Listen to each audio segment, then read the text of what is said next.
Ano sa tingin niyo po ang dahilan kung bakit po nag-threaten na naman po si Donald Trump laban po sa Canada?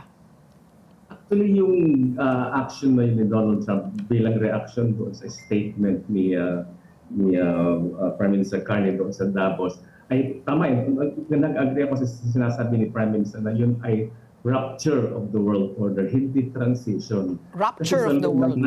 Yes, rupture is nababago yung dating world order. Ano yung dating world order? Of course, kasama yung major power, yung US, na kontrolado niya o malakas yung influensya niya doon sa mga bansa na kaibigan niya, lalo lang yung NATO. And we have to remember, Canada is a member of NATO, not an organization. Tapos, ang manifestation ng kanilang malakas na ugnayan ay yung, of course, trade.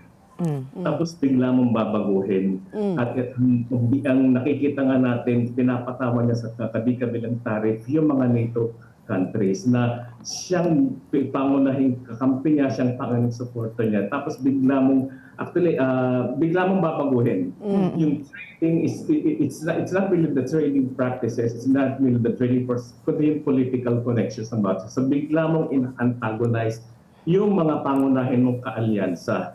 At of course, sa lahat mga bansa, ang pinakamalaking kaalyansa ng US ay of course Canada kasi kapitbahay, share a common border. Okay, tapos bigla mong gagawin din. So, magkakaroon ng malaking hindi transition kundi rupture. Babaguhin mo ngayon yung nakasanayang world order na kung saan ang mga bansang ito na kaalyansa mo ay malakas yung inyong alyansa economically, politically, security-wise, bigla mong babaguhin.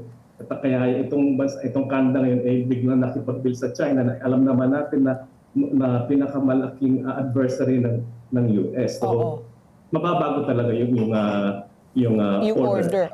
But may follow-up question there po, Professor, is hindi ba nauna pa din naman po si Donald Trump nang pinatawan niya ng additional tariff po yung Canada? Kaya di ba ang Canada nag-react, tinanggal nila yung mga produktong gawa sa Amerika. Yung unang ginawa, siyempre, alam nga naman, ang Canada will just sit and let them be bullied. So, siyempre, magre-react sila and they will try also, of course, to protect their own interest also. So, what do you... Of course. Ganun talaga. Kasi sa international relations, kung titignan mo, ano ba yung how do you describe yung ginagawa ng mga bansa? Ang kanilang aksyon ay laging nakasalalay doon sa yung mas nakikinabang sila. Okay? Ngayon, so, politically, economically, security-wise, so, ang tingin nila, mas makikinabang sila sa nito. So, worst comes to worst, bigla yung kaaway, yung inaakala nilang kakampi nila, bigla silang gagawin. Siyempre, titingin sila ng ibang, lalong-lalo sa titingin sila ng ibang markets, titingin sila ng ibang partners, kung saan ipagpapatuloy yung kanilang economic progress, yung kanilang national security at iba pang mga konsiderasyon. So yun, hindi ka magtataka kung gagawin ng Canada. Although of course, wala sa hinagap natin na ngayon sa panahon na biglang magkakaroon ng gano'n.